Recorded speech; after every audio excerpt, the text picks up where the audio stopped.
We interrupt our program to bring you a special broadcast. The German news agency Transocean said today in a broadcast. Here's another late development, and this news keeps coming in as we're talking here.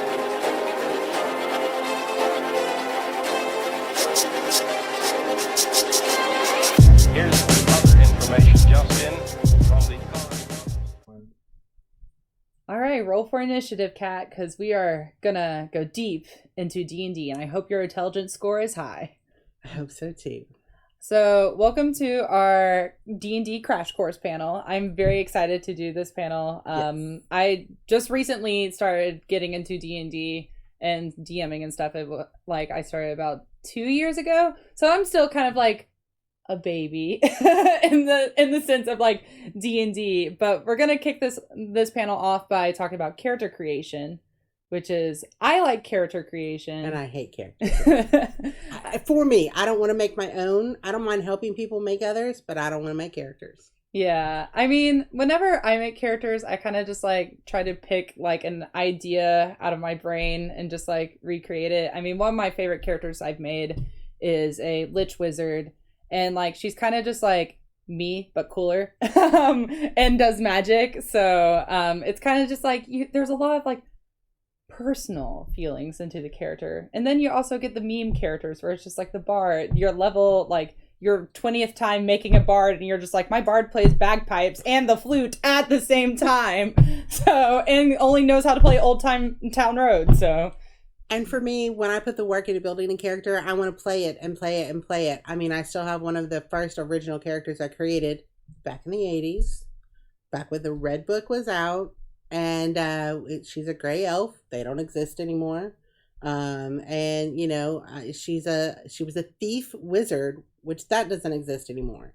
Thief isn't quite a rogue, and it's not quite a ranger, and so yeah. So you know, but I like creating the story to put these characters in. yeah.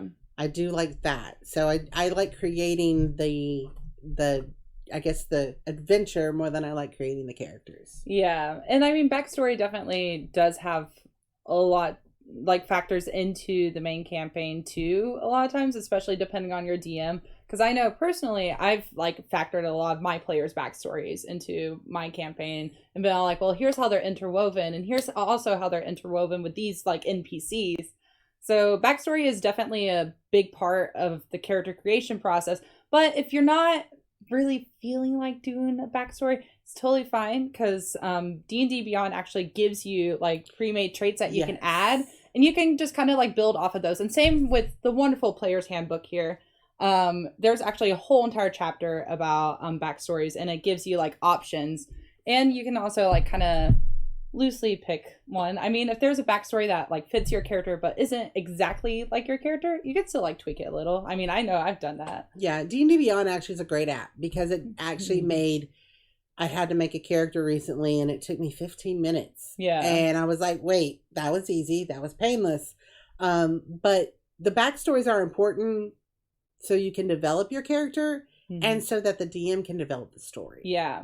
That's where we get our ideas. We take your backstories and we're like, ooh, how can I mess with that? Yeah. Yeah. And you can also like add things to your backstory too. Like, I mean, I know for one of my characters starting out, I wasn't sure if like this character even had like any siblings, because I was just like, well, does he really have siblings? And I was just like, yeah, he does have siblings. But it didn't take me until like 2 sessions later that I was just like, he does have siblings. But luckily my DM was very nice about that. But I mean, you can always like start your character backstory and not be too sure what you want. But as the campaign continues on, it can kind of like flourish, especially with the help of a good DM. Yeah. So, but to kind of go into like the stats of like character creation, I know personally as a DM, I usually have my characters, all their stats equal up to 75 or higher, and they can have like 115. Like, for example, if they were to roll some stats and all their numbers were like lower than like a 15 or something, and it equaled up to like 75, weirdly enough, like maybe they got like all 11s or like all 12s or 11 and 12 combo, then usually I'll have them re-roll it until they get like a stat that has like a 15 somewhere in it. So just to kind of start them off at level 1. But I think it also varies on what kind of DM you have, because I know I mean, whenever I first started playing, I had to manually roll my stats. And it was the most intimidating thing ever. We actually spent like 2 hours on it because our whole entire party just didn't roll high enough stats. And our DM was just like, okay, I'll give you one more reroll. Yep. But after that reroll, that was our stats. Like, that was it. So it didn't matter if like all your stats equaled up to 75 or like if all your stats equaled up to like 60. Like, those were your set in stone stats. And so learning from that, I was kind of just like, let's do this virtually. And luckily, D&D Beyond also has like a little bot that you can use in Discord because, you know, social distance. A lot of people are playing more D&D through Discord called Avray. And you can actually go into I have our bot programmed to be in the dice channel. And so you can, depending on like which sword command that you have, I have exclamation mark for it. So I'll hit like exclamation mark rand character and it'll automatically generate those stats for me. So it's really cool. And then you could just like manually plug your stats into D&D Beyond. But if you're wanting to kind of like randomize a character, or like if you don't feel like rolling or don't have that like accessible to you, you can always go into D&D Beyond, hit randomize, choose the level, choose the race, choose the subclass, and you can also allow like multi-class or feats. We'll get to that later on. Yeah. And it'll create the character for you and it'll automatically like have all the stats for you. So, which is very handy. And I still tend to do mine when we're rolling characters old school. So a lot of people will have you roll. You have 6 stats, by the way. You have your strength, your dexterity, your intelligence, your wisdom, your charisma, and your constitution. Yeah.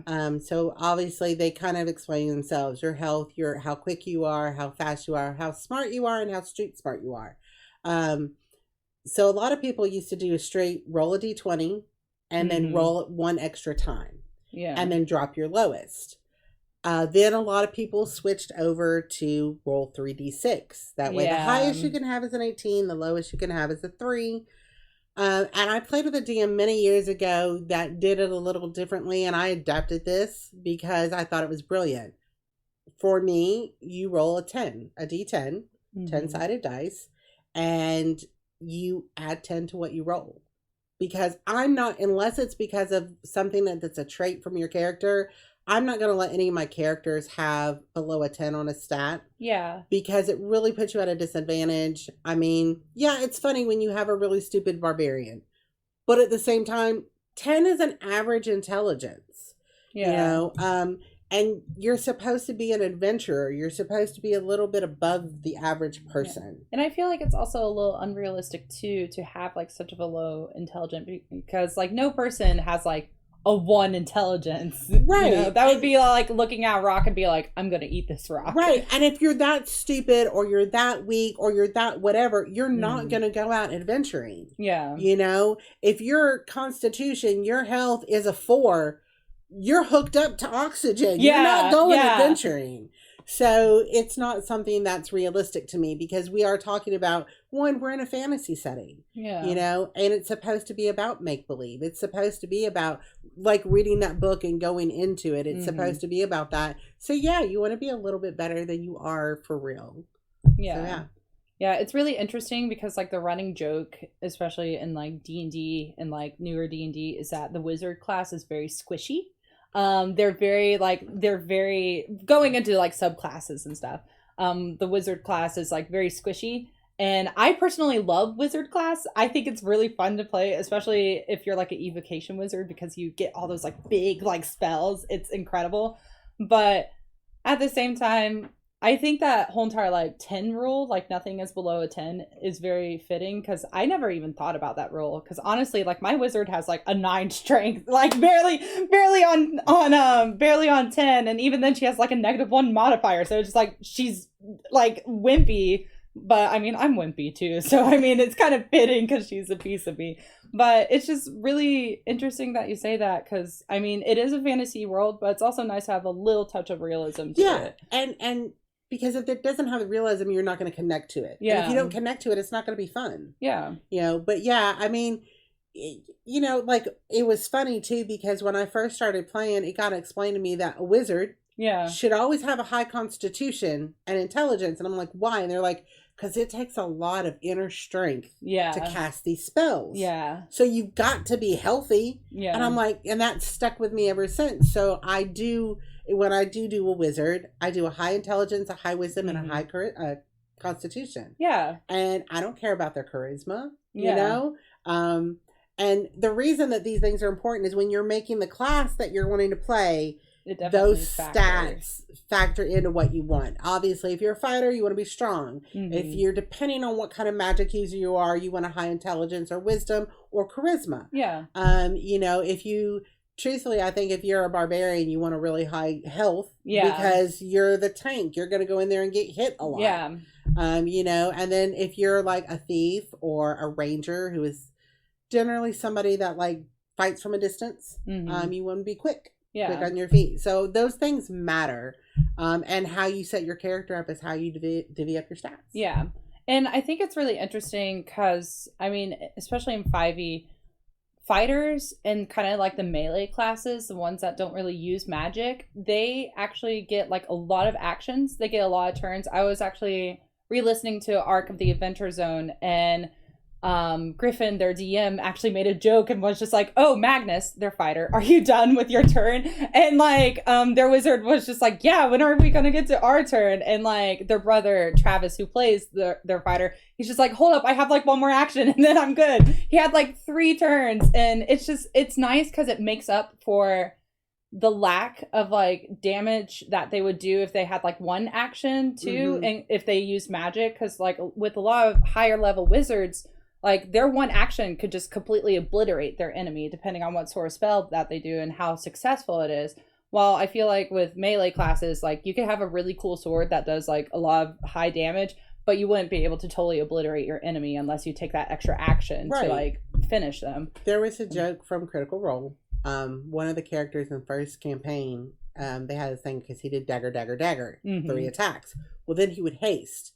And so there was one time something happened and we were all going, what is this, like 18 hits? Yeah. I mean, and because he had like several things that were going on at the time, and he got to do like 6 attacks or something. Yeah. And it was crazy, but you got to remember a dagger does 4 points of damage plus, you know? Yeah. So each hit was a base of 4, you know, and he could have rolled a 1 for those. So that's why the extra hits make sense. Yeah. You know, when you can cast a fireball that does like 10 dice of damage, when you're doing that are like a D8 or a D10, depending on which edition you're doing. Yeah. And you have something that does 4 at max. Yeah. Yeah. So yeah, I agree. So it definitely, all of it just like kind of makes up. And I mean, I feel like also with classes too, like subclasses, it definitely reflects personality too, because I'm a huge like magic user. I love like wizards, I love clerics.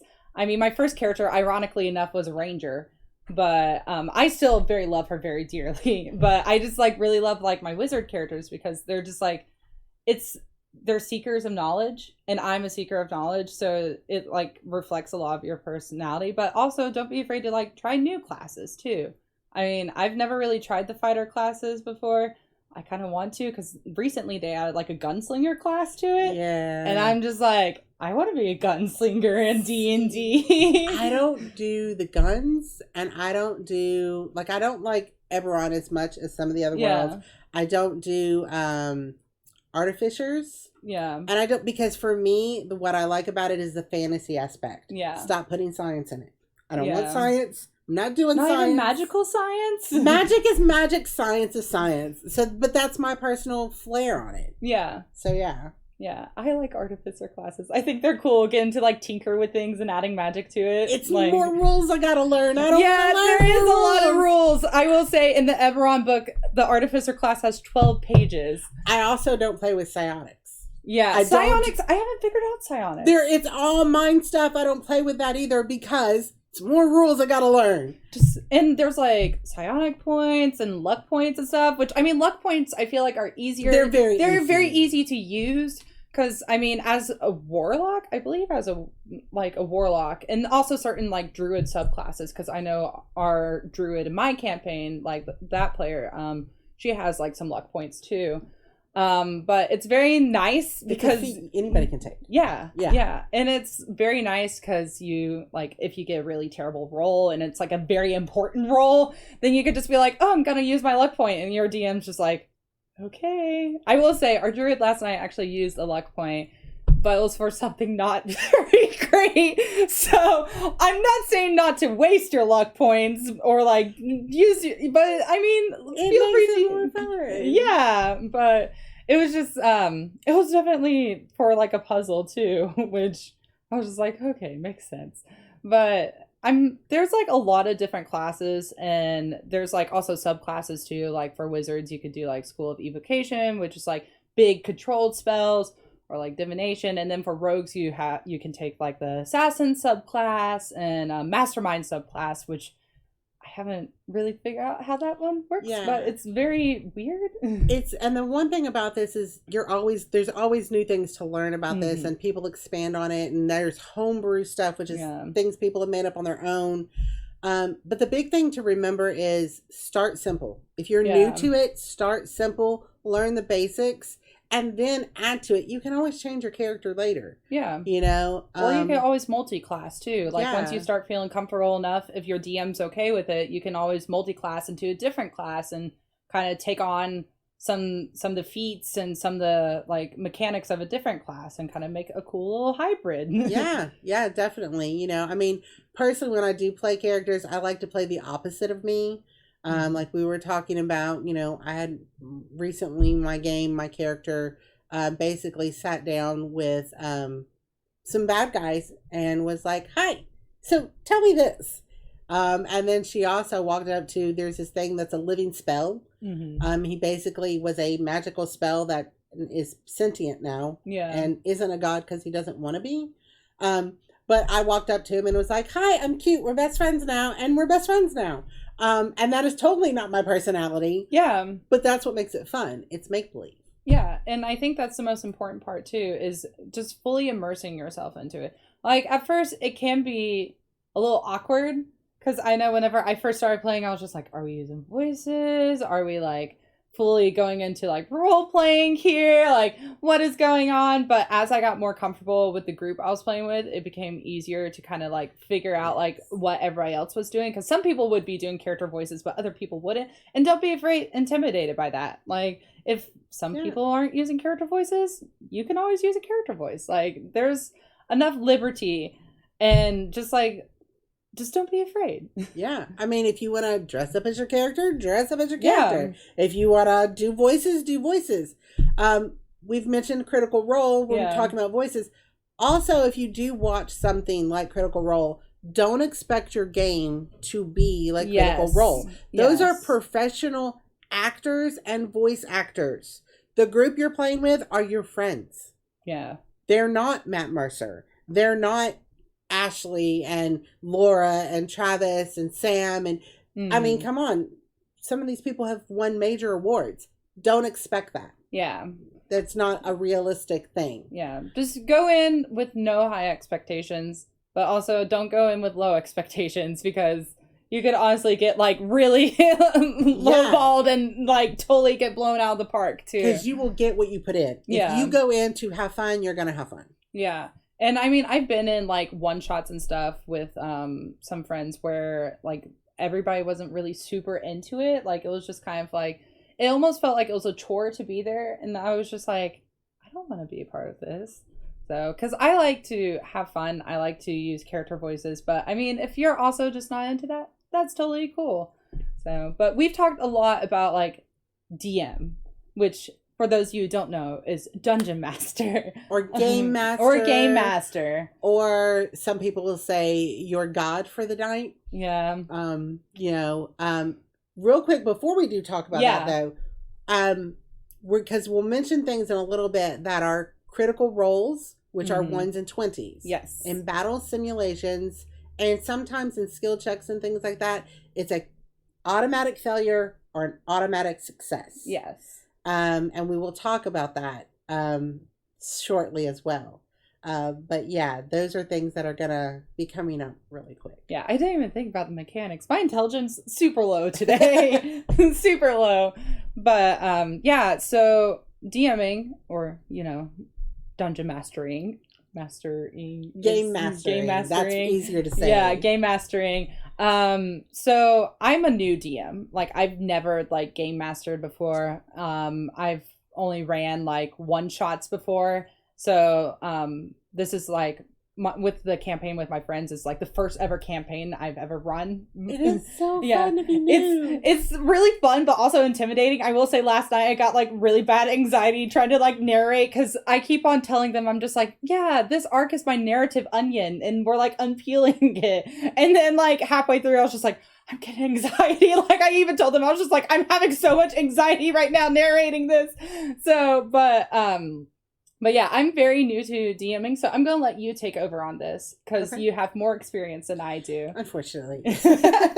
See, there's always this running joke in D&D where, like, once you start dungeon mastering, you can never go back to playing. Yeah. Because nobody will let you. Yeah, nobody will let you. Everybody will approach you and be like, hey, could you, like, DM, like, for my friends and I? And you're just like, I can. Dude, these DMs should just start charging. Like, every single time friends be like, hey, can you DM for us? Just be like, all right, that'll be $10 an hour. Yeah, really. But there's some key things that you want to remember that make it easier, because it's intimidating. And I remember being intimidated, but it shouldn't be intimidating. Yeah. Don't be afraid to use modules that are out there. I mean, that's why they're there. Somebody was good at it. But when you're doing it, the first thing I want to say is buy into your characters. Whatever your players have created in the character, buy into that. Mm-hmm. Completely be like, okay, I have a goblin that's a bard that when he sings, he's singing in this gorgeous elven language, and it's beautiful. And he tends to roll 20s when he does it. Yeah.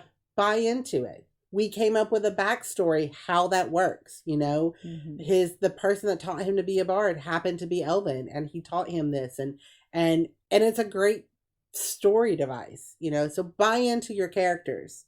Also know what your players are comfortable with. Yeah. If they have triggers, don't press those triggers. If they have some kind of trauma in their life, don't add it into the game. Yeah. That's just not okay. That's not cool. Yeah. Raise your drama level. Raise your drama level. There are a couple ways you can do it. Don't tell your players no. Yeah. Let them make bad situations. Let them get worse. We have a saying, you can always fix stupid. It's just going to hurt. It's going to hurt a lot. It's going to hurt a whole lot. Oh, it's going to hurt. And you got to remember, as the DM, you are playing the bad guys. Whoever is the DM of this year, roll 2 20s. Yeah. They're the bad guys. Yeah, yeah. It is the year of Critical Role. And they like doubled all that damage too. Yeah, if you succeed and roll a 20, you get to double your damage on an attack. So that's why 2020 sucks. Yeah. The DM rolled 20s. And then the details for the game, use your dice rolls. As a DM, don't have everything set in stone. Use your dice rolls to help tell that story, to help be like, okay, well, roll a perception roll. What's your passive perception? How do they notice things? Let the characters notice what they would naturally. That's a big thing. Use your dice to tell stories too. Don't just let the characters do it. Keep notes. Keep detailed notes. Because 2 months later, they're going to ask you, what was that bartender's name? Yeah. And you're not going to remember. Always have a plan and know it's going to be derailed. Yeah. And so you've got to know every which way they can go. And then they're still going to do the one thing that you didn't plan for. Yeah. It's one of those things, I did a game and the big bad guy, I rolled 1s for him and they cast a silence spell and it was supposed to be the big epic battle and they snuck into his room and killed him while he slept. It was over in 30 seconds and it was supposed to be this huge epic thing. So you've got to be prepared for that. Yeah. Also keep your focus on your players. Mm-hmm. The story needs to go around them. I have my notes. See? DM notes. Also, if there's going to be a death, make it count. Doesn't matter if Mhm. it's an NPC death or a character death. Make it count, because it's going to happen. You're going to have characters that die. Mhm. I work real hard to keep my characters alive, and they still manage to die. But with NPCs are non-player characters. They are the things that the DMs provide to help Mhm. tell the story. Make them memorable. You know, Yeah. Matt's great at that because he can do all these voices and these accents. You don't have to do that, but describe them, give them mannerisms. You Mhm. know, you can say, well, he talks in a stutter and not actually speak in a stutter. You can give that description, give it life, you know, breathe into them and let them be. You know, you step into their shoes for a minute Mhm. and be that character. Don't be afraid to steal good ideas. You know, I mean, let's face it, there's huge ideas that Matt has put out there, like, how do you want to do this? Let your characters describing the kill, the big kill. Yeah. That's great. That puts it, you know, and they may not be great at describing. You know, they may be like, oh, I cut them in two. So then you take that and be like, okay, you bring your sword up and you brandish it down and you know, strike and it, you know, just give it description, give it life. And it'll, just like reading a book, it'll put that image in their mind and they're seeing it as well as hearing it. Then monitor your pacing. And I like to tell new DMs, work with modules, work with pre-written modules, because it lets you learn how to time your gaming. You don't want, if you know you have to have a hard stop, you know, we have to stop playing at 9, people have to go to work or people have to go to bed. You don't want to be in the middle of a battle at 9. Yeah. So you want to learn your pacing. You want to learn, you know, hey, it's going to be 8:45. We need to stop, but you need to learn how to make the game move in certain ways. Yeah. And that takes practice. That's why I always suggest working with those modules that are pre-written, because they've already done that for you. You know, they've already timed it out for you. And the way they break it up, that's how I actually write my games now, is the way that they used to break it up then. So that's a really good tip for me, because I was bad at that. Yeah, I'm really bad at that. I will say last night we did leave off in the middle of the fight, so that's a really helpful tip. I mean, like my players ask me now, and I'll be like, well, this is 4 to 5 hours, so we need to start at noon. Yeah. You know, and with our break and everything else, we're done by 6, you know. If you have a game where you can play all night long, great, do it. Yeah. But yeah, I mean, I don't like stopping in the moment we have. In the games I play in, that's great. I don't personally like doing it because I don't remember the details. Yeah. That's why I don't. I'm bad at that. Yeah. So, and I'm OCD about it. So when I don't like not remembering the details. Yeah. Then there's 2 things that are probably the most important. You always have to remember that it is the player's story, but you are telling it. Yeah. You have to tell the story, but they're the one providing all the information. Kind of like, think of it like being a ghostwriter. You know, somebody else's characters, somebody else's background, somebody else is doing it, but you are making it flow. And then the most important rule of all for any Dragon or D&D game, Dragon, is it's a game. You're supposed to be having fun. Yeah. If you're not having fun, you're doing it wrong. Yeah. That's it. It's supposed to be about Those are getting a some group good tips. together.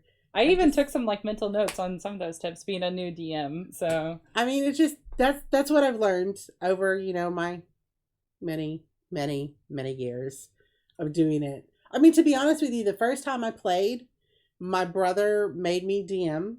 Ooh. Because he was like, "Well, make an adventure for us, or we're gonna beat you up." That's such a threatening way to go. That's how I got introduced into it, and so I made a haunted house that they couldn't survive. Every room wizard locked behind them when they went in, and everything that there was, like, one room was filled with green slime, one room was filled with black pudding. There was no way for them. They were first level. They died. It didn't matter. I didn't even make the second floor because they weren't going to survive it. Yeah. So yeah, I mean, they just died. But that's how I got into playing. And then I realized, you know what? I get to be in control. Yeah. He threatens to beat me up. Okay, I'm going to kill him. Yeah, exactly. See, it's really funny because the DM that I first played under, we all worked together. It was like a big coworker, like Oh. D&D campaign that we all played together. And I distinctly remember, like, she would come into work and, like, she would just be like, "You better get that for me, or else something's gonna happen tonight." And I'd be like, "Okay," and I would like just do all her work for her because I was just like, "Please don't kill me tonight." Yep. So, and there was like some situations where like I would come pretty close to death, and I'm like, is it because I did this today? So it's just like, it's really fun. I will say it is really fun to play with people that you're familiar with too, Mhm. because I feel like it adds a lot to the game. But those are some like really excellent tips. I definitely took like mental notes because there's like some stuff you said that I was just like, oh. I was just like, I've done that before. I probably should. But we've all done that before, Yeah. you know? I mean, I know those are the things that I had to learn. Mhm. Pacing was my hardest one, you know? But, you know, it's like, you know, my DM, the one that, you know, we take turns. It's always nice. If you have someone that DMs for you, give them a break. Yeah. Give them a break. Yeah. Even if it's a break with board games or something, give them a break. But my DM, you know, we had a game that lasted 3 sessions because we were fighting the avatars of gods. Yeah. And we were having to run through this like maze of different planes Yeah. and to find tokens to get stuff. And one of the tokens happened to be one of our friends. So we were it was insane. And it took us 3 or 4 sessions just to play that. Yeah. And every round a new person went in. And it took 3 weeks to get, and we had long sessions to get everybody in. Yeah. You know, but we had Loki, we had Bahamut, Tiamat, we had Tomorrow, that's cool. we had I mean everybody, everything. And there were 18 gods. Wow. Yeah. And then Zeus was one of the judges, so he's monitoring us. And yeah, it was insane. That sounds insane, but also it sounds like it would be a really fun time. It was amazing. It was really amazing. We had so much fun. So what has been your like best memory DMing? Or like the stupidest thing that a player has done that has like caused really bad consequences? If my players get too stupid, I'll be like, roll an intelligence or roll a wisdom, and I'll be like, you know better. Yeah. You know, I had one that, well, it wasn't my game, but the DM and I talked about it, I was like, I would have made him roll an intelligence roll. He wanted to drink Titan's blood. Oof. And that's like insta death. Titans were before, you know, the gods. Mm-hmm. And I don't even remember how we got a hold of some. But yeah, he did drink it, and it hurt a lot.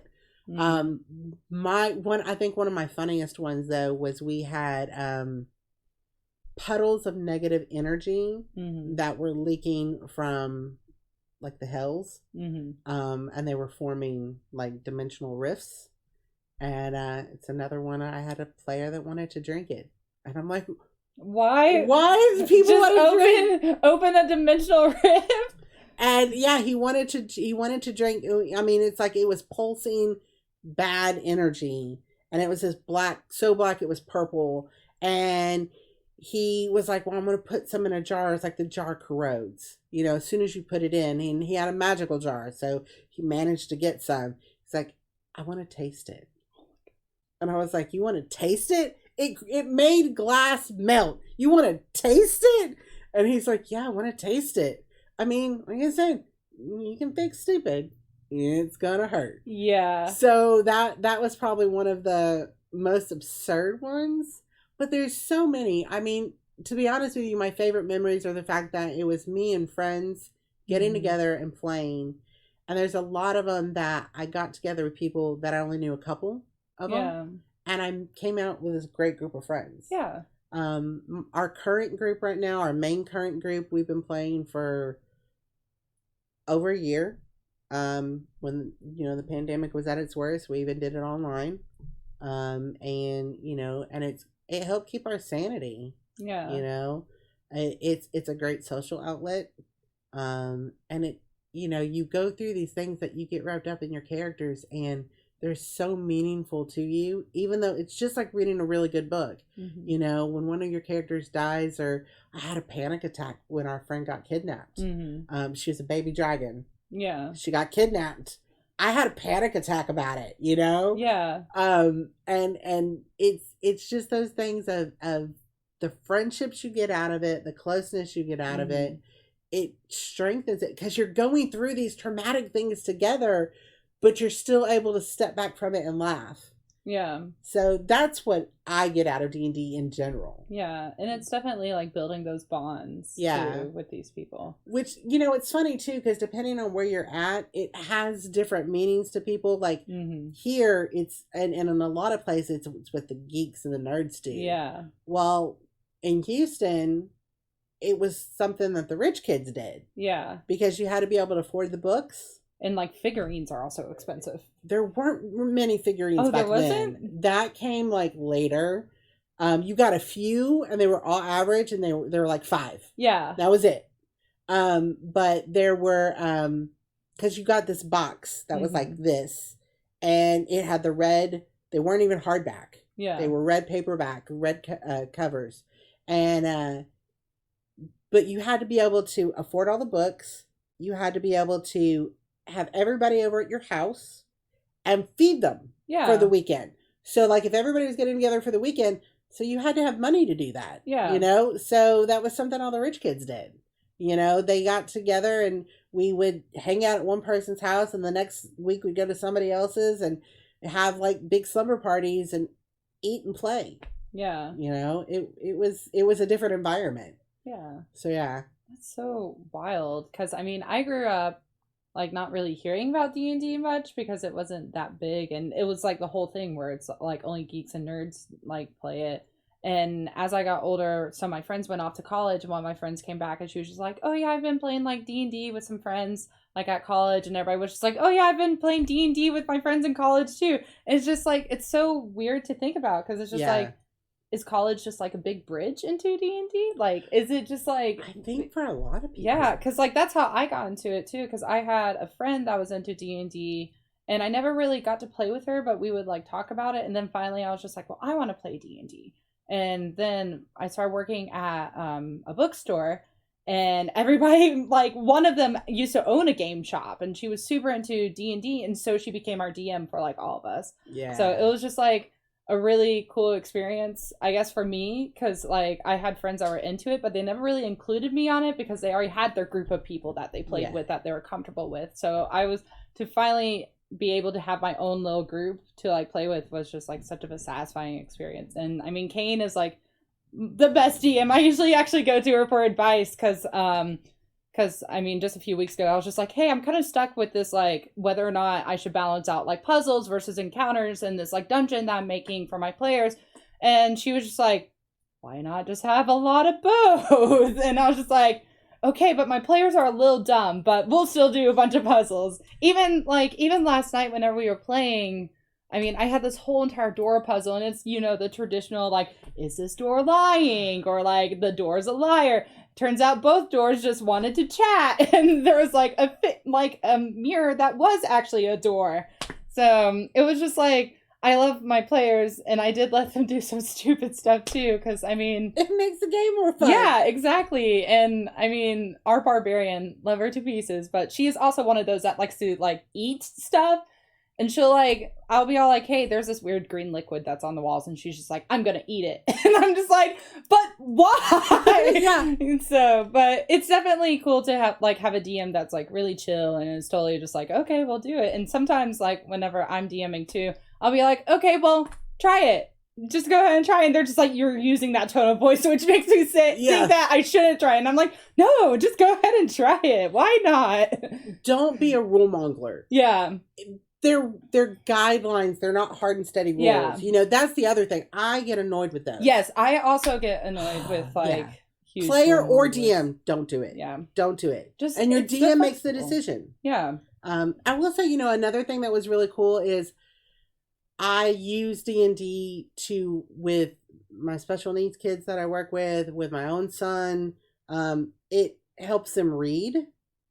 and it helps them learn team building and puzzle solving. Mm-hmm. And it does so much. Like, it gives so much for what it is. Yeah, and I mean, there's a lot of math in there too. I'm not the Oh, brightest yeah. at math, so I always have my calculator on hand just to like figure out damage. Because I mean, one of our players, she's like an engineering major, and like she's so like smart at math, and we'll all just be like, okay, so 17 plus like 5 minus like 8, and she immediately You start playing is it, just, like, math is gone. yeah, And math. come 10 o'clock, it's all on the calculator. Yeah, it's just all the calculator. Like, you'll start and you're just like, okay, I could do this in my head. And then by like the second hour, you're just like, okay, I can't do this in my head. I Yep. need a calculator. And So, when you're DMing, you're keeping track of like 14 different things, the order, how many hit points. Yeah, it's crazy. yeah. It's crazy. But it's always So, nice to have a player that does kind of help you out Yeah. and like Oh, yeah. figuring out like how many points of damage another player does. So it's a Yeah. very collaborative game, which is why I enjoy a lot. Like, I don't mind competitive games, but I also like collaborative games because there's less like malicious intent in collaborative games than like competitive games. Yep. So, but kind of like moving on a little bit, and we Yeah. decided that it would be really cool to like do a example encounter to Yeah. kind of like talk to you guys about like what kind of talk through an encounter, like a Yeah. walkthrough pretty much. So one of the hardest things you're going to do is figuring out how to battle. So we are going to do a short battle scene, and Emmy has her character that she has already developed. It's a higher level character, so I chose a higher level monster and creatures, and have things that's called a critical rating, and that tells you how strong the monster is and lets you know what level character is okay to fight it without just dying or killing it too easy. Yeah. So in other words, if I had a goblin for her to go up against, which is a CR of like 0.5, I would have to have a horde, or she would just Yeah. like look at it and it would die. yeah. But And roll to intimidate it to Yeah. death. yeah. You know, and then there's other things that like could do the same thing. Look at her and she's like, no, I'm a puddle now. So you want to make sure that you're balancing those things. And that's one of the ways to do it. And don't be afraid to change things up in the middle of a battle. If you notice that your party is being decimated, maybe take away some hit points, you know? Yeah. If you notice I've had it's to too do that easy, before. you add some on. Yeah. Or look, another one shows up. You know, don't be afraid to change things. Improvise. Yeah. Improvise. Definitely improvise. I mean, I know I've like fudged some hit points before on encounters because they've been super easy. And I even told my players last night, like, we were going through this dungeon and I was just like, okay, we'll make a wisdom saving throw. Some of them didn't like pass it. So I was just like, okay, well, you guys are taking 2d6 psychic damage. And they're just like, well, why is this going on? And I was just like, and I told them, I was just like, guys, I've been making this way too easy on you guys. You guys are level 8. Like, this is a dungeon. Everything's going to try to kill you. And that's the thing. So in a lot of campaigns do start out with like dungeon crawls, which is basically like you're in this dungeon, everything could kill you. You have to be like very mindful of like what all is going to happen. So like if you're more of like a defense class, I mean, having some healing spells or some sort of healing is great to on hand, especially for encounters. And like if you're more of like, you know, the tank or offensive, it's good to have some potent stuff because everything in this dungeon's gonna try to kill you. And you got to remember, no two parties are going to hit things the same way. Yeah. I did a test run with a party online, which I thought was a very simple dungeon. There were 7 of them, and like 3 of them almost died. They had a really hard time with it. I took my normal group through it. There were 3 of them. Mm-hmm. They were a lower level, and they cleared it in like 30 minutes. Yeah. It was just dice rolls and the way they play. Yeah, So, because yeah. dice rolls are definitely a big factor. Because I know whenever, like recently, especially recently, I've been rolling very low, and it's been making encounters go by quickly. Because last night they were supposed to battle this war mage that I even like upped the hit points just a little. So, and they like, I barely even got to his turn, and they just like obliterated it because all of them got like high rolls. I had like my barbarian who rolled a nat 20. And then my rogue who got a nat 20. So it was just all just like obliterated. So I mean, especially as a DM, don't be afraid to like up things, like up the stakes a little. Yeah. Just like also depending on your party's level too, because I've also made the mistake of making things a little bit too hard. Yeah. I mean, by how it goes, know if you have to dial it back or bring it up. I'm kind of almost like a Laura Bailey where I don't hoard my dice, but I have special dice. Mm-hmm. I am an anti-Will Wheaton because I have what we have nicknamed the Precious. Yeah. That will roll 20s. Like, I almost never roll below a 17 on it. It's not weighted. I promise it was my son's dice, and I literally bought it off of him. But it's my Precious because I roll a lot of natural 20s on it. I'm not allowed to use it when I DM. I need to know like where you got these dice because my dice have been like killing me. And I have 4 sets of dice. So I have the 3 that I DM with, and then my Precious set, and I don't let anybody touch it. Oh, yeah. I don't let anybody touch that one. Yeah, because you never know. Somebody might have some like bad jinx energy and like might put it on your dice. Exactly, because I roll 20s on that like Will Wheaton rolls 1s. It doesn't matter what dice he touches, he rolls a 1. They played a game where it was the opposite. A 20 was bad and a 1 was good. He rolled 20s the whole game. So, yeah. Dice are tricky, man. And it's unfortunate because I didn't bring any of my physical dice and you didn't bring any of your physical dice.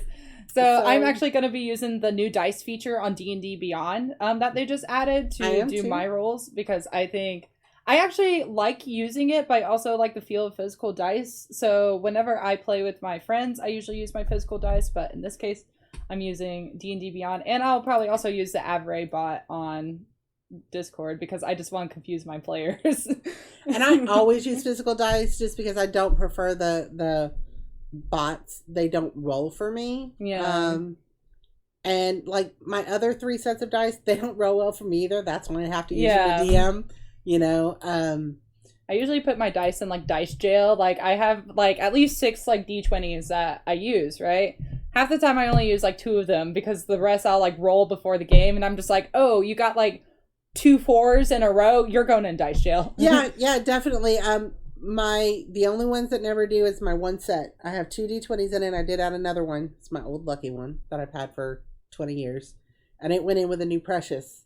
And those are my player dice. And then the other ones, well, you know, you can roll bad when you're a DM. Yeah.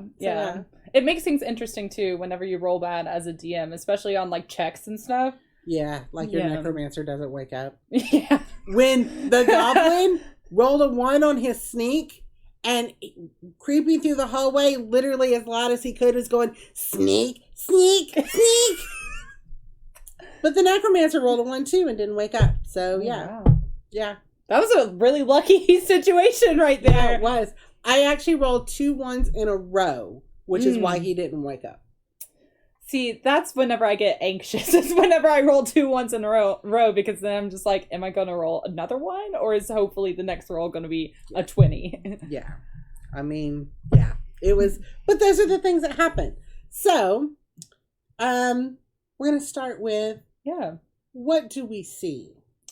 So, for some context, I am playing my favorite wizard character. Her name is Skyla. She is part of the School of Necromancy.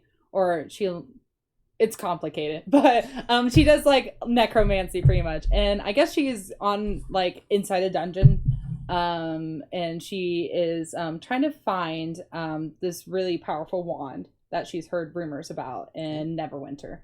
So she's kind of like wandering through here, kind of like, you know, messing things up, and she's very chaotic. So for some context too about like alignments and stuff. So in D&D there's a thing called alignments, and usually all the DMs that I've played under, they've always said you can decide your alignment later as your character develops, but and it changes. Yeah, and it changes too. So but in Skylar's case, she's always been like chaotic. So good, questionable, neutral, kind of like she's a gray area. So she's kind of like, and with chaotic players too, they're kind of just they play by their own rules. And then you also have lawful, which those are the ones that are just like straightforward, like no nonsense.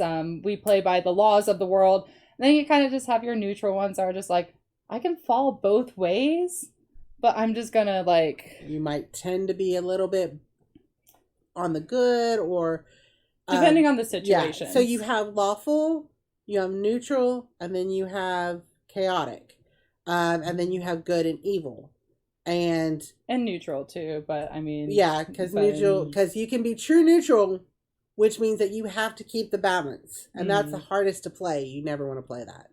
Yeah. And then you have lawful good, lawful evil. You can have chaotic, which means you're kind of good or kind of bad, but you could flip it at any point. Yeah. And that's pretty much it. There's a lot of, it lets you be gray. It doesn't do Yeah. black and white. It lets you be gray.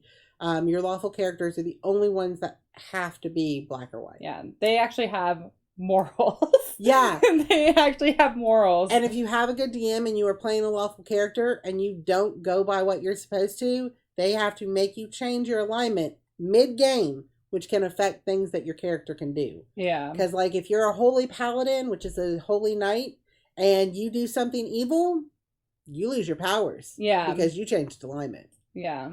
So, but that's flavor for a game once you get developed. Yeah. So, okay. So you're wandering through a cave system and you see a light. And you, as you go towards this light, you notice that the cave is actually opening up into a wooded area. Okay. You're going through these woods, no particular trail or anything. And in the distance, you can hear running water. And when you start going a little bit closer to it, you see through the woods what looks to be like a small cottage. Okay. Can I roll a perception check to see if I see anything like fishy? Yeah, sure. Okay. Let me see. Perception. That is a big ol' 19. All right, so that's a good roll. That's a high roll. And when you DM, you'll actually have things listed like important things. You want to decide what markers are. So you want to know, okay, that if they have to get above a 15 to notice this, or above a 20 to notice this, and you can even take it up because they have things they can add to their roll. That's why you have to pick the skill, and you can insanely, you can do things to make it go up into the 50s. Yeah. We had an Arcana check, which is a magic check, in 53 yesterday. That's insane. Yeah. But with that roll, that's really high. You notice you can smell like gingerbread, and you can see smoke coming from the chimney. You see it. The colors are vibrant on the cottage itself, but the cottage looks misplaced. Like, why would this cute, adorable cottage in such good shape be out here in the middle of the woods? So you do notice that that's a little odd. Not far away, there's actually a small stream with a water wheel that's running. You notice that there is a light on through the window. And you can even just barely hear singing. It sounds like an older, like grandmother almost singing. This is like some fantasy Hansel and Gretel stuff. I love it. I guess I'm gonna see if I could try to stealthily get closer to the cottage and peek through the window. Okay, so you want to roll a stealth. That's to how Okay. sneaky you are. Okay, and I have advantage on it. So Great. that was a 8, but I'm gonna roll again with advantage, and that was a 17. So advantage means you get to roll 2 dice to take the higher. Disadvantage means you roll 2 dice and take the lower. And certain things will give you advantage or disadvantage. Obviously, because your character is such high level, she has certain things that give her advantage on things. Yeah. Let's say it was a foggy day and it was raining or something like that. That would give her disadvantage to perception. Yeah. So that's a good stealth roll, though. 17 is really good. It's not the best, but it's a good roll. So you managed to get up to the edge of the clearing. No notice. There is a small clearing between the actual trees and where the cottage sits. But there are windows all around. So what do you want to do next?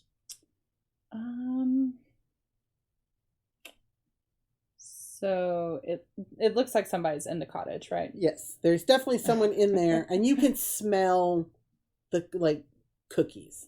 It smells like cookies. Okay, so I guess I'll just peek through the window and roll a perception check to see if I can. I mean, when you look through the window, you actually see it looks like an older, could be like maybe an elf or a half elf, you're not really sure. Little stooped with age, long hair. She has an apron on, and she seems to be have her back to you, but she's turning and things. She seems to be baking. There's a fireplace near her that's an oven, as well, and long table, but it seems to be like really cozy inside. Okay. I'm gonna knock on the door. Okay. So yeah, I knock on the door, and I'm just gonna play the charming card, like the nice, like, oh, I'm lost in the woods, and I was wondering if I had some, like, if you had some directions or something to like point me to like Neverwinter. Okay. So when you knock on the door, you hear an older voice. You're like, one moment. I'm not good at voices, so I don't do the voices. One moment, it's a little crackling and things, and she opens the door. She's stooped over, maybe about 4.5 feet tall, and she was like, yes, can I help you? Since you're not doing, are you doing character voices? I'm not good at them. Okay, so I'll feel do a character. free. I'll do a character voice. Yes, I was wondering if you had some directions to Neverwinter. I have an appointment there with one of my friends, and we were supposed to grab some lunch together, but unfortunately I got turned around, and so I'm trying to find my way back. Oh, you did get turned around. It's actually on the other side of the mountain that's and she points back in the direction that you came from. So you got lost in the cavern apparently and came out the other side. Lovely. I guess I'll make my way back then. Oh, well, you must be tired. Would you like to come in and have a treat? Of course. I mean, I could smell your baking from a mile away, so I guess you have some quite good skills. Well, she ushers you in and gestures towards the seat for you to take, and she brings over, she goes and she pours you some like lemonade and brings you a plate of cookies, and she's like small chatting the whole time. It's like, well, what are you and your friends, doing out in Neverwinter, and what are what? Well, we heard rumor that there was this wand. I can't remember the details of it, but I mean, as soon as they said wand, I was like, of course, I'll take it. What is your passive perception? It is 18. 18. So that's really high. So passive perception is if you think your characters might have noticed something in what they're doing that they're not looking for. Because yours is high, you do notice when you say you were looking for a wand, she kind of just starts for a second and then like nothing happened. Okay, can I roll an insight check? Insight check, yes. To see if like... But what exactly are you wanting? So insight is trying to figure out their motives. What exactly are you looking for? I guess to see if she's gonna like try anything, like try to poison the lemonade, or like try anything. So like what are her intentions? Yeah, what are her intentions with the food? Okay. All right, that is a big old... Oh, that was a nat 20 with +2, so 22. So you watched her prepare the lemonade and bring the cookies, and she's even munching on a cookie herself. So you think the food's safe. Nat 20. That means she succeeds. I'm not gonna lie to her about this. There's no reason to ever lie on a nat 20. Yeah. So keep to that 1s and 20s rule is really kind of important. Yeah. So yeah. But yeah, you completely think the food is safe. Okay, well, I'm gonna continue the conversation about the wand and say, and I'm not gonna touch any of the food because like I'm just a very suspicious person. So even regardless of if she is eating on the food, I'm not going to touch it. Okay. I've learned my lesson. I'm an experienced adventurer. I'm going to ask her. So have you heard about this wand? There's a lot of rumor that it can cast some like really high level evocation spells. And so I thought that maybe you might have heard of it or have any tips. I mean, you're in the middle of the woods. I'm sure people come searching for it. Oh, I do get a lot of lost people here. Yes.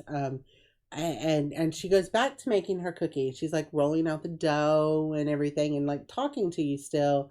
And she looks over her shoulder at you while she works and everything. And she's like, I mean, I've heard of many magical weapons, but I'm not positive of exactly which wand you mean. Yeah, let me actually look it up right quick because I kind of just like made it up on the fly. Let me see magic items. The thing is, like, usually I have like notes, but we kind of did this on the fly. Yeah, we kind of did this on the fly. Let me actually sort it out. So there are like different kind of items that you can find. Like there's like legendary items and like artifacts and stuff. The most common items that you can find are usually like very rare or like uncommon and common. Let me see. There's like, and usually it's always cool, at least for me, to have like kind of to have homebrewed items, because some homebrew items are really cool. I know I homebrew a item where it summons chicken nuggets for our players, and it restores a little bit of like health to them. So one of my players wanted a wand of pies. I love that. I hate it. Let me tell you why. So much. We put a lot of work into it, and he can make sweet or savory, and he has to roll a percentage, and they can be anywhere from like a pie of poop to like the best thing you've ever tasted, and he uses it constantly. The question is, does it restore hit points, or is it just like pies? If he rolls a natural 20, it can restore like a good berry, which is 1 hit point, and fill you up for the day. But they don't have to worry about food now, normally. But yeah, he uses it a lot, and he drives me crazy. And of course, my husband is the one that wanted it, and so he likes to really annoy me with it. So yeah, it sounds like a lovely wand. Yeah. I would say I want the wand of pies, but I want the wand of a war mage. Okay. That might have come through here. Okay. I can't say for certain that I've heard of that. But I mean, I may have heard talk of it here or there. I mean, he was a pretty powerful war mage. He was like one of the generals of Neverwinter's army for a little while, and then kind of went, crazy, and kind of like went into this dungeon and died. So a lot of people have been kind of looking for his stuff. I mean, there was also rumor that he had a bag of devouring, which, I mean, I kind of want that. I could see where that would be handy. I mean, a general, I mean, obviously I wouldn't have someone like that out in here. I mean, somebody like that wouldn't get lost in the woods. I'd just get lost travelers. Can I roll insight to see if she's lying? You can. Yeah, because I'll tell you in a minute. That is a 21. Yeah, so she rolled a 6 on a deception, which is why I'm acting the way that I am. Because she is not doing a good job. She's very she is not telling you what she knows, and she is definitely trying to avoid the subject. Okay. Yeah, so I'm getting a little agitated at this woman, and I'm actually like, she has her wand on like a little holster, and she actually like puts her hand like to where her wand is, as if like ready to like just threaten. Okay. And she says, well, to be blunt towards you, do you mind if I'm a little blunt? Sure. I feel like you're not telling the entire truth. Okay, at this point, roll initiative. Okay. So initiative is who goes first.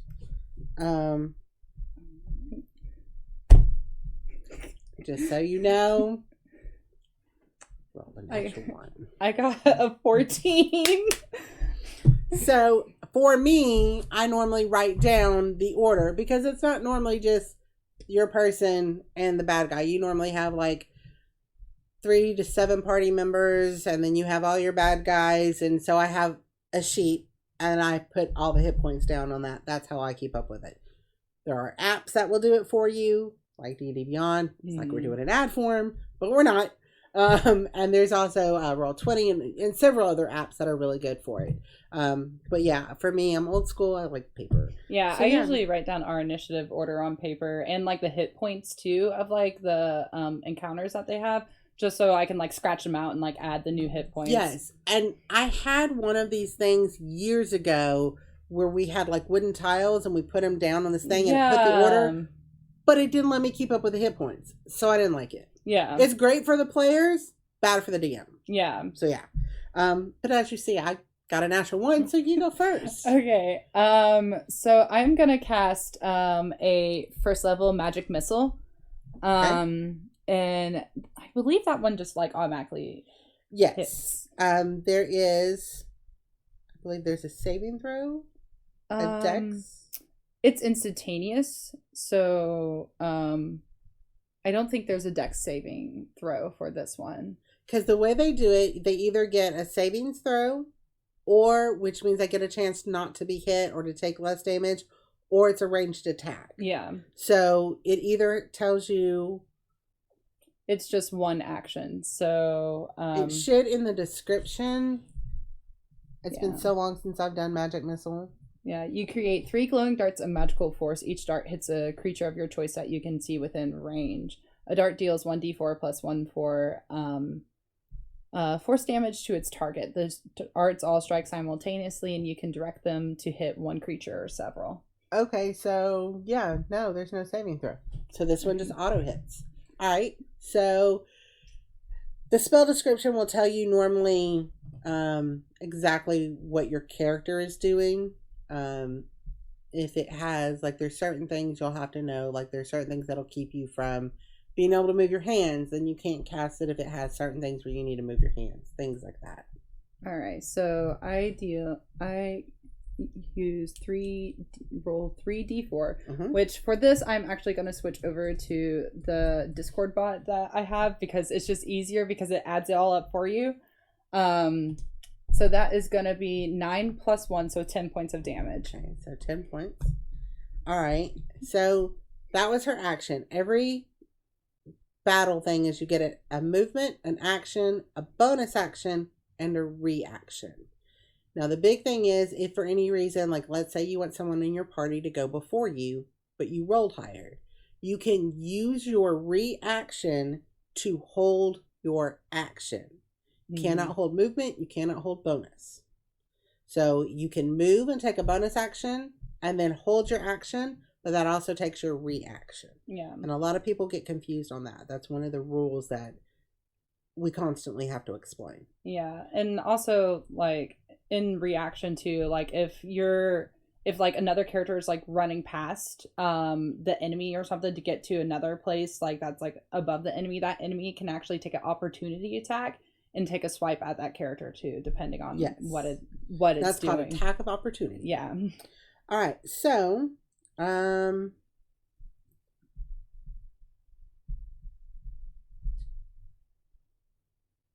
the woman will turn to you as she is hit with the magic missile. She's like, poof, poof, poof, and Yeah. then she turns and transforms into a night hag. Wonderful, lovely. So she is now this scary looking woman basically, but she it is a creature in D&D. I don't have a picture available, I'm sorry, I just put Think of stats Hansel down. and Gretel. Basically, Yeah. yeah. And yes, that is actually where I stole the thought of. Hey, fairy this tales thing. are like They're really awesome. great. I mean, in this last session we did, I was like very inspired by like Twin Peaks and like the whole entire Black Lodge scenes, and they were like in this kind of mind prison mirror, and all the rooms that they went into that wasn't like a memory lane was like exactly like the Black Lodge. It had like curtains and like Nice. mirrors and that sort of stuff. My and favorite doors. adventure is based on Alice in Wonderland, and it's the whole thing. It's got the Jabberwocky, it's got everything. I love it. Yeah. All right, so what she does is, as she transforms, she actually will use a spell on you. She actually will fire a magic missile back on you. Oh, So rude. yes, but see. So she needs. Go to my dice roller. There's always this like waiting period too of like whenever you're getting Unfortunately. your dice ready. Usually if you're also like later in the initiative order too, it's a good time to really think about what you're going to do, because I usually roll super low on my initiative. I was actually really surprised I actually rolled a 14, but usually whenever I'm like low in the initiative order, I usually think, okay, well, what is this person ahead of me doing, what all would be beneficial to like kind of help this other person or like help the encounter. But for your DMs, don't take forever to make up your mind, because Yeah. it's 6 seconds. A round is 6 seconds. There are 10 rounds in a turn. Yeah. So yeah, you're all pretty much acting at the same time. You take 12 points of damage. Oh, well. So she fires back the magic missiles at you, and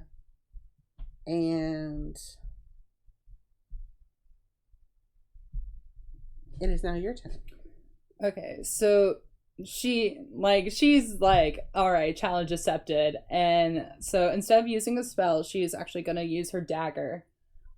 She's not really proficient in this because her class is a wizard class. Okay. But for the sake of this walkthrough, I'm going to use a melee, kind of like a range / melee attack to kind of demonstrate like the other Yes.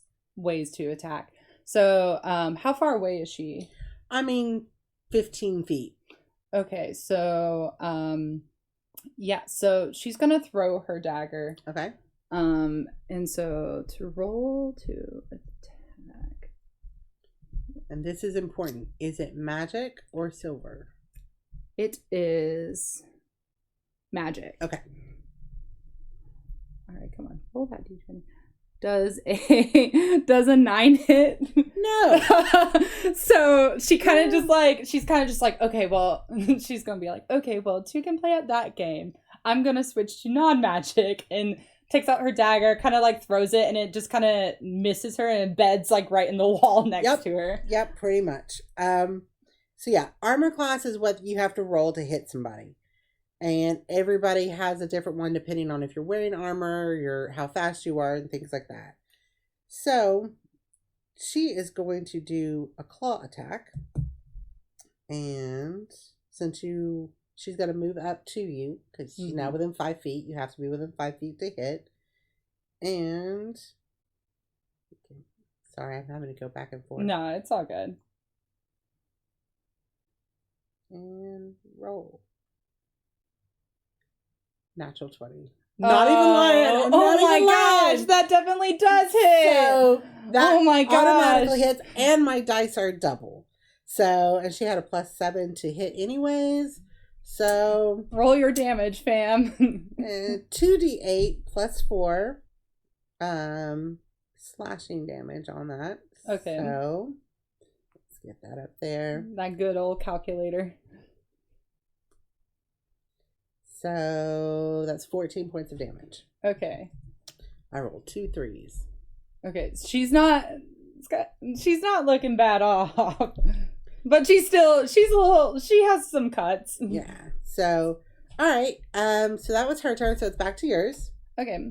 And for this one, I'm actually gonna like do a spell that actually requires a saving throw to kind of show an example of how saving throws kind of work in battle too. So I'm gonna use cause fear. So because she's a higher level wizard, the wisdom saving throw is 19. I'm not even lying. Oh my gosh! I rolled another natural 20. She's like, trying to look all intimidating, like, standing over here, and it's just, she's trying her best. So certain spells won't do damage. They can heal. They can make it so you're afraid and you have disadvantages and things. But she passed that. So for time's sake, we're going to go a little bit more intense on this and not explain as much and just start kind of battling it out. She is going to slash at you again. Okay. And with that, she rolls a 12. That does not hit. +7, so it's actually... Will that hit? It does hit. Okay. So, sorry. Yeah. Wizards so are 12 plus- squishy. Yeah, they are. They're very squishy. So that'll be 2d8. So that's 1 and so that'll be 15. But we didn't double it last time. Oh yeah. So we'll just do 30 this time. Dang. We'll just 30 this. We'll double this one. All right. So do a big spell. Do a big. Yeah, let me look at. Okay, so she is actually going to use Crown of Stars. This is actually one of my favorite spells. Nobody uses this. I love it. It's And so it's an amazing spell. it's such a good spell, and it's so useful because it's like we'll get to it. So yeah, I am gonna cast Crown of Stars. I'm trying to see if I need to like roll anything. I don't think so. Yeah, so let me roll to hit. Yeah, I was gonna say I think it's just a spell DC. A spell attack. Yeah, so that is a 18. Yes. Okay. So that is going to be 4d12 radiant damage, which kind of like quick little note, depending on what kind of damage that you do, some creatures are immune to it. So like for example, like undead creatures will be like very vulnerable to radiant damage, while like other undead creatures, like if you use necrotic damage, it won't really affect them. For instance, when she did the magic missile earlier and it did 10 points of damage, the Night Hag actually resists magic damage, so she only took 5. All right, so that's 37 points of damage. All right, so that definitely hurt her. Because, well, let's face it, she's evil. Something that's good is gonna hurt. All right, so now it is her turn. And she is going to cast Magic Missile again. And she is going to do 10 points of damage. Okay. All right. And then, all right, so this is another favorite spell of mine is Phantasmal Killer. Oh, by the way, I forgot to tell you, when she casts Magic Missile on you, she is using the rolling pin. Oh, that's a really cool wand. Now Skylar's just like, oh, I kind of want that wand, a rolling pin wand. So I'm taking it. So, she needs to make a wisdom saving throw. All right, so that'll be a d20. No, that's a 4. Plus, it doesn't matter. Yeah, so that's gonna. So basically, the target becomes frightened. Mm-hmm. And basically after each of your turn or before each of your turn, you have to make a wisdom saving throw. So that's gonna be at the end of the target's turns before the spell ends. So yeah, so you're gonna take 4d12 d10 4d10 Yes. Psychic damage. And what does this thing fear the most? Because in the spell, if you use Phantasmal Killer, it like manifests like the fears of the target that you're casting the spell on. So, wow, this is not something I planned for. This is when you improvise. It's one of my favorite spells. Like I was listening to a podcast and one of the wizards casted that, and it was just so ridiculous. Like what the DM came up with, it was good. So yeah, what you see her is she is like shrieking in terror. There are little kids around her, and they're just like eating cookies and stuff, and she's like screaming in terror. You don't like children? Apparently she doesn't.